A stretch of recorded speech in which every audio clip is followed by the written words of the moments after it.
Salam santar warga Konoha sekalian, selamat datang kembali channel Ray Konoha. Apakah kitab suci itu ciptaan Tuhan?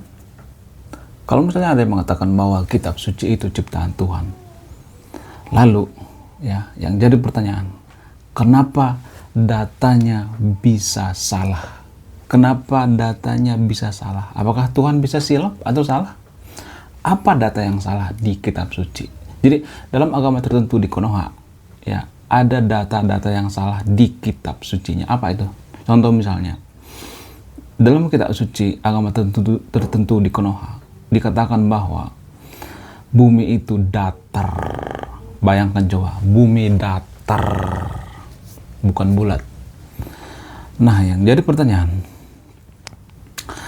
kenapa bisa kitab suci agama tertentu di Konoha mengatakan bumi itu datar? Bukankah bumi itu bulat? Ya, pada faktanya bumi itu bulat. Kalau Tuhan menciptakan kitab suci, kenapa datanya bisa salah? Apa Tuhan nggak lihat dari luar angkasa gitu? Ternyata bumi itu bulat, ya. Ternyata bumi itu datar. Harusnya kan tahu kan, kalau Tuhan menciptakan kitab suci. Lalu kenapa datanya bisa salah? Kenapa? Itu yang harus dijawab, ya. Selain itu, dalam kitab suci agama tertentu di Konoha, ya, ada yang mengatakan bahwa manusia itu berasal dari tanah. Nah, yang jadi pertanyaan, kalau manusia berasal dari tanah, kenapa DNA manusia tidak ada hubungannya dengan tanah? Kenapa? Kenapa coba? Kalau misalnya, ya, Tuhan menciptakan kitab suci, kenapa datanya bisa salah? Itu kan salah namanya. Manusia itu tidak ada hubungannya dengan tanah. DNA manusia itu lebih mirip, ya, lebih mirip ke simpanse daripada ke tanah. Itu berdasarkan sains, berdasarkan data, ya. Kalau Tuhan menciptakan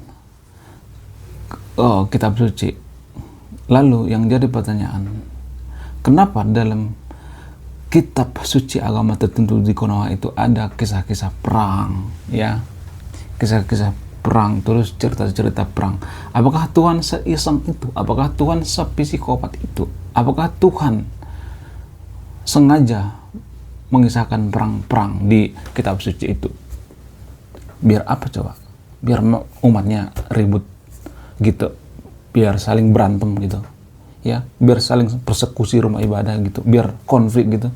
Apakah Tuhan seiseng itu? Kalau Tuhan menciptakan kitab suci, kenapa bisa hal tersebut terjadi? Kenapa? Sama halnya dengan polemik kasus Teh Mela ini, ya. Saya melihat kasusnya ini masih hangat, ya, masih belum reda, masih panas. Saya melihat kasus Teh Mela ini banyak menyita perhatian orang. Jadi saya harus meluruskan cara berpikir kita, ya. Saya akan memberikan pandangan-pandangan biar kita jangan terlalu terlalu dogmatis dalam berpikirnya. Jadi saya membuka kotak Pandora di sini. Kalau misalnya Teh Mela, ya, katanya diduga Teh Mela mengatakan bahwa kalau ada nabi yang tahan dibakar itu hanya dongeng-dongeng. Nah, yang jadi pertanyaan, siapa yang bisa membuktikan secara ilmiah bahwa nabi yang dibakar itu terbukti nyata? Siapa saksinya? Minimal 2 orang, ya. Selain itu, ya, bisakah dibuktikan secara sains hal-hal seperti ini? Ya, ini kan yang harus dibuktikan. Jadi pemuka-pemuka agama di Konoha itu jangan marah-marah, ya, karena Teh Mela mengatakan seperti itu. Jangan marah-marah, kasih bukti, kasih data yang akurat. Jangan malah marah-marah. Kalau kalian marah-marah, pemuka agama di Konoha, ustadz yang ada di Konoha marah-marah, mencak-mencak, mengatakan bahwa Teh Mela ini sesat dan lain sebagainya. Tunjukkan sesatnya di mana, buktikan secara ilmiah. Karena kalau Anda marah-marah, Anda akan terlihat konyol di mata Gen Z, Gen Alpha, dan Gen Milenial. Gen Z, Gen Alpha, Gen Milenial itu generasi yang butuh pembuktian. Why? Buktinya di mana? Apa buktinya? Kalau misalnya ada nabi yang tahan dibakar, kalau buktinya cuma katanya,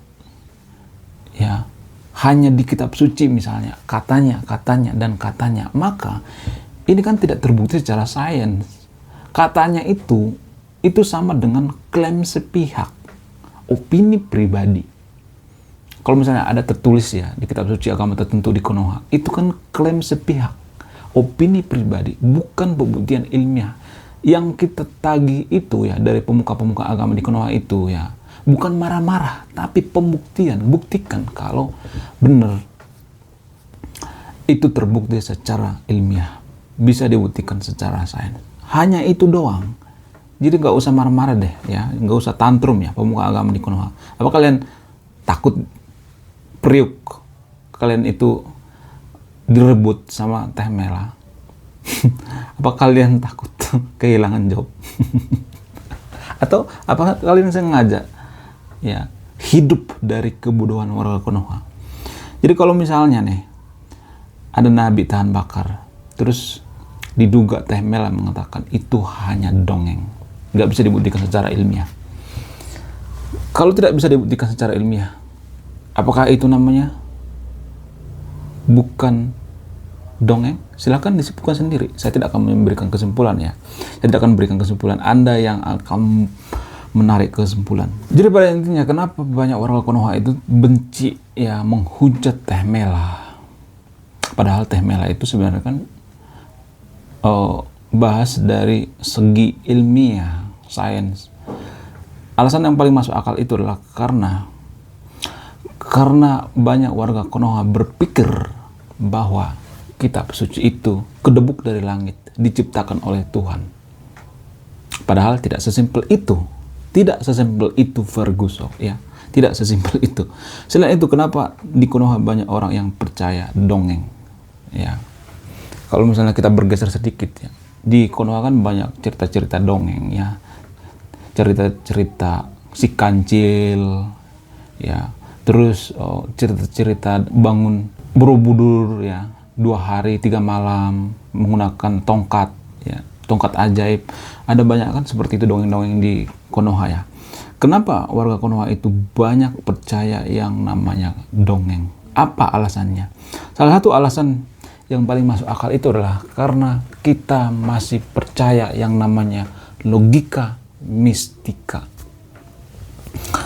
Bahkan orang yang mengatakan pertama kali bahwa warga Konoha itu masih syarat dengan logika mistika dihabisi. Coba bayangkan, dihabisi. Siapa itu?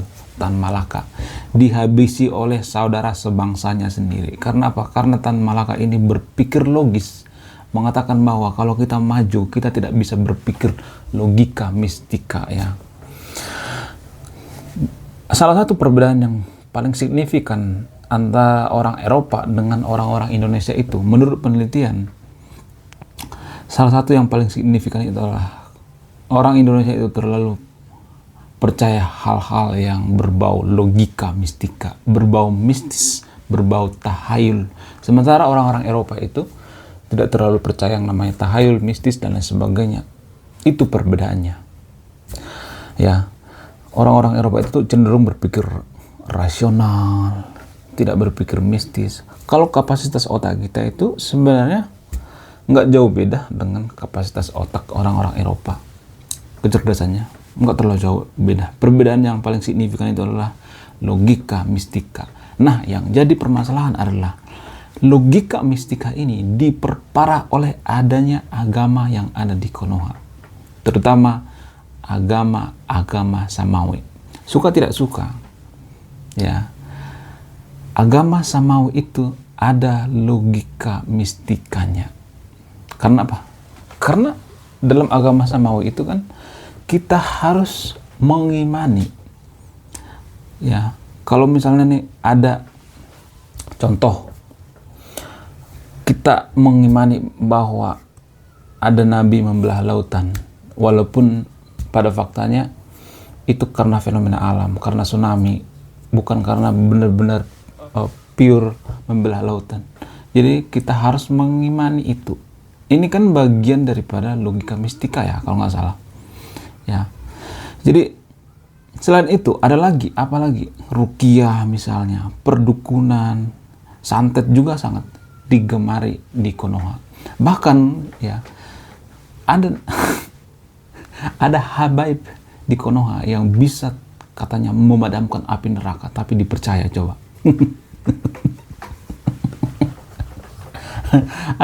Ada habaib di Konoha yang bisa memadamkan api neraka.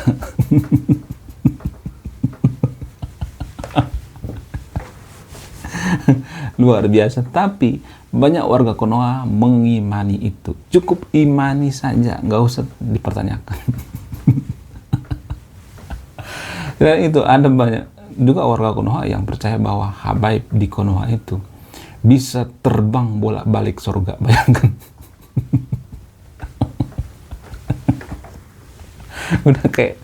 udah kayak Harry Potter aja, terbang menggunakan sapu lidi. Dan warga Konoha banyak yang percaya itu. Apakah karena mereka habaib? Apakah karena mereka habib? Kita tidak bisa memprotes itu. Justru kalau boleh jujur ya, habib-habib atau habaib-habaib yang ada di Konoha itu memperparah logika mistika yang ada di Konoha. Memperparah. Mereka tahu bahwa warga Konoha itu percaya hal-hal mistis, tahayul. Mungkin mereka ya, saya melihat ya, mereka melihat ada pasarnya dan mereka memanfaatkan seperti garam ruqyah. Kalau katanya garam ruqyah itu bisa mengusir setan, jin, padahal setan dan jin itu tidak terbukti secara ilmiah. Apa mau diusir coba? Orang nggak ada, ya kan? Garam ruqyah katanya bisa enteng jodoh, bisa membawa kita ke surga dan lain sebagainya. Pokoknya macam-macam. Bisa menghilangkan stroke. Ya, jadi dengan marahnya pemuka-pemuka agama di Konoha, saya melihat kita masih jauh yang namanya dengan kemajuan. Kalau hal-hal seperti ini, hal-hal logika mistika seperti ini tidak bisa dihilangkan di Konoha, sampai kiamat pun, sampai 10 kali kiamat bolak-balik, kita tidak akan bisa menjadi negara maju, nggak akan bisa. Ini kelemahan kita terbesar ya. Percaya hal-hal yang berbau mistis ya, santet lah, ruqyah lah, garam ruqyah, habaib bolak-balik ke surga pakai sapu lidi. Terus bisa memadamkan api neraka. Sorry. Astaga, kelakuan warga Konoha ya, bener-bener ya, di luar nurul ya. Nggak habis fikri saya ngelihat kelakuan warga Konoha. Padahal cuma ngebuktiin ke Teh Mela, ke Teh Kumaila. Ini loh buktinya bahwa Nabi itu tahan bakar. Ada saksinya. Kasih saksinya. Siapa saksinya? Ya, ada bukti arkeolognya secara ilmiah. Bukan cuma katanya di kitab suci ditulis. Itu kan katanya. Itu kan opini pribadi. Kalau boleh jujur, pewahyuan juga menurut saya itu opini pribadi. Kenapa? Karena di tempat sembunyi kan, sunyi. Nabi itu dapat wahyu selalu di tempat sembunyi. Kalau nggak di gunung, di goa, ya, di pantai, di rumah, di kamar dan sebagainya, di tempat sepi, nggak ada orang yang ngelihat. Apa kita salah berpikir skeptis? Apa kita salah berpikir kritis? Jangan-jangan itu bukan wahyu, jangan-jangan itu cuman halusinasi. Apa nggak salah kita berpikir seperti itu? Kalau benar-benar itu wahyu, kenapa nggak di tempat rame aja? Harusnya kan tempat rame, ya, ngajak orang rame-rame, sini, biar nggak ada kecurigaan, fitnah. Ini saya dapat wahyu dari Tuhan. Harusnya kan seperti itu. Kalau jujur ya, harusnya seperti itu. Tapi kan pada faktanya nggak seperti itu, Jadi hal-hal seperti ini, kenapa bisa diterima warga Konoha? Karena budaya warga Konoha itu masih logika mistika.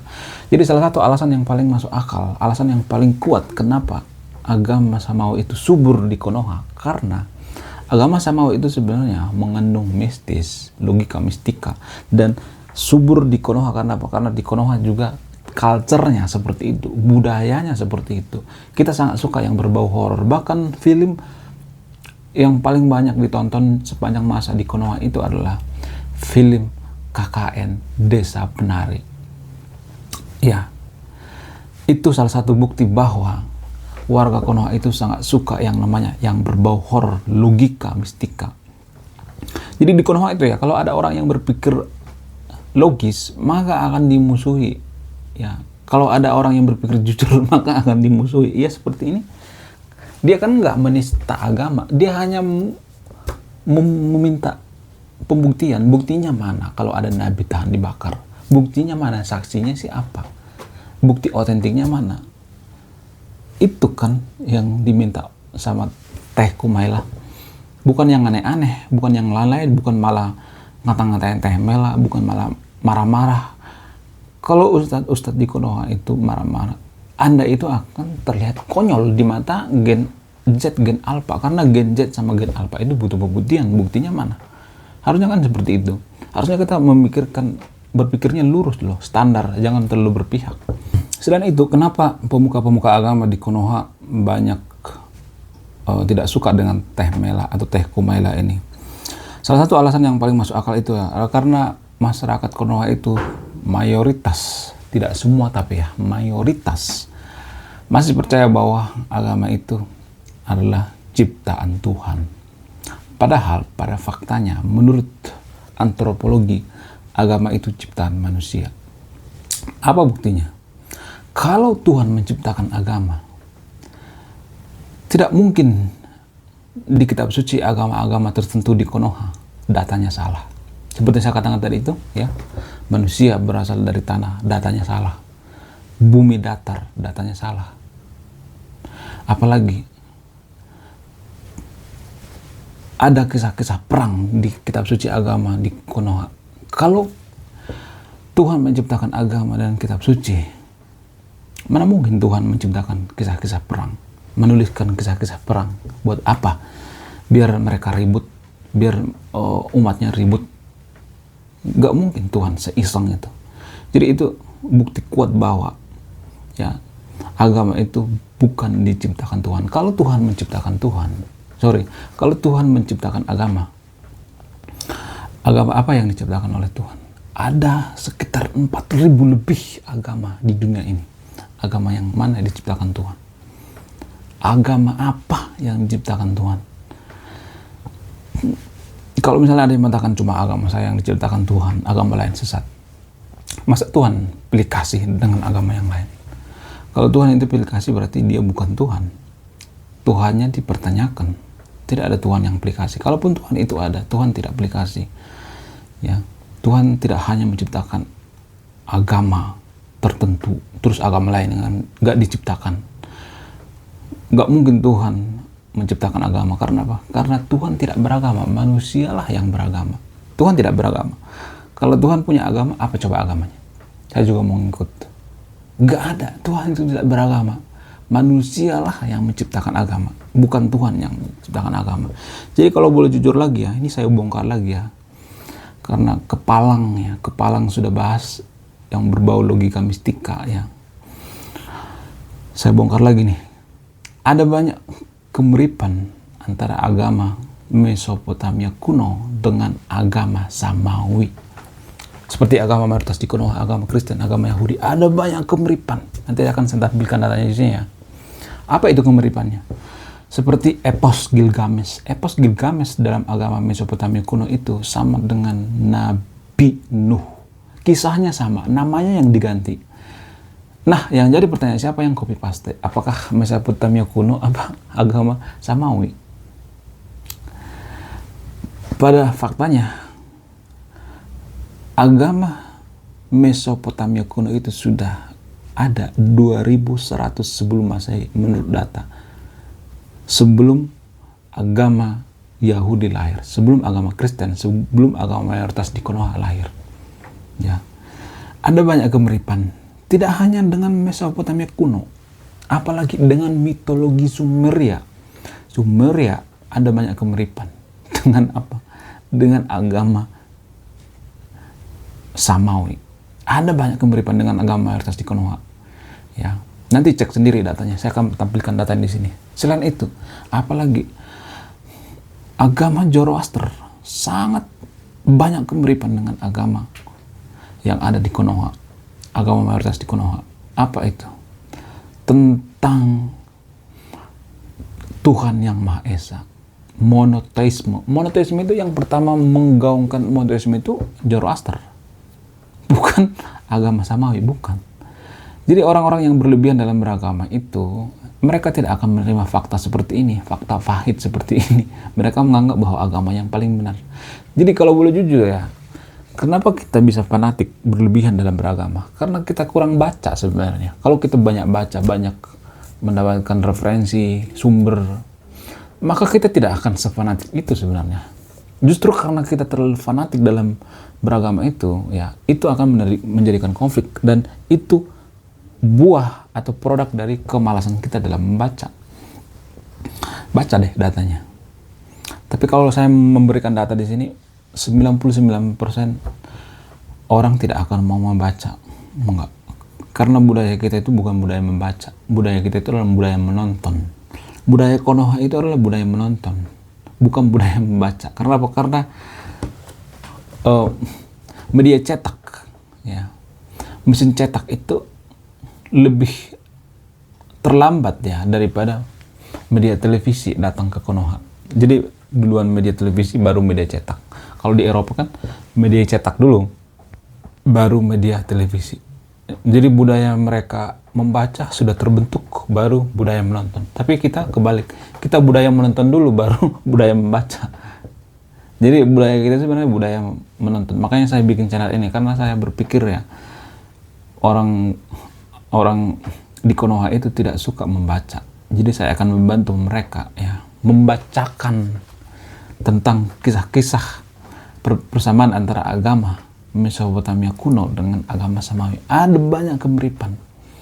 Pertama yang ngambil mungkin ya dugaan saya itu agama Yahudi. Jadi sekedar informasi ya,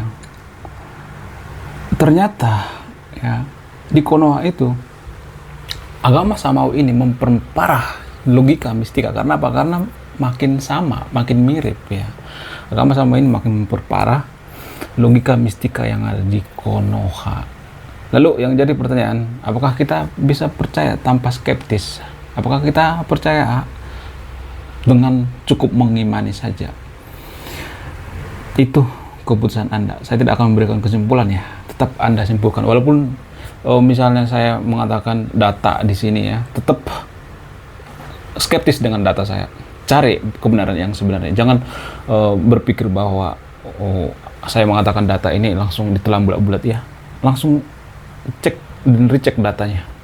Cek datanya, bandingkan dengan data Anda. Tapi data yang lebih jujur ya, bukan data yang berpihak ya. Kan data itu kan ada dua macam. Ada data yang berpihak, ada data yang tidak berpihak. Karena biasanya kejujuran itu pahit guys. Ya, beneran. Saya juga mengalami sendiri. Dulu saya sangat berpihak. Kalau nggak sesuai dengan agama saya datanya, saya akan skip. Ah, itu bukan data. Oh, iya, buatan manusia. Oh, itu data buatan manusia. Bla bla bla bla. Jadi jangan seperti itu. Harus jujur ya. Harus jujur dalam beragama. Nggak boleh bohong dalam beragama. Apakah agama Samawi ini mencontek, copy paste daripada agama Mesopotamia kuno? Anda yang akan memutuskan. Saya Ray Konoha, sekian video ini. Terima kasih sudah menyimak. Semoga Anda tidak tersinggung apa yang saya katakan. Saya Ray Konoha, salam rasional.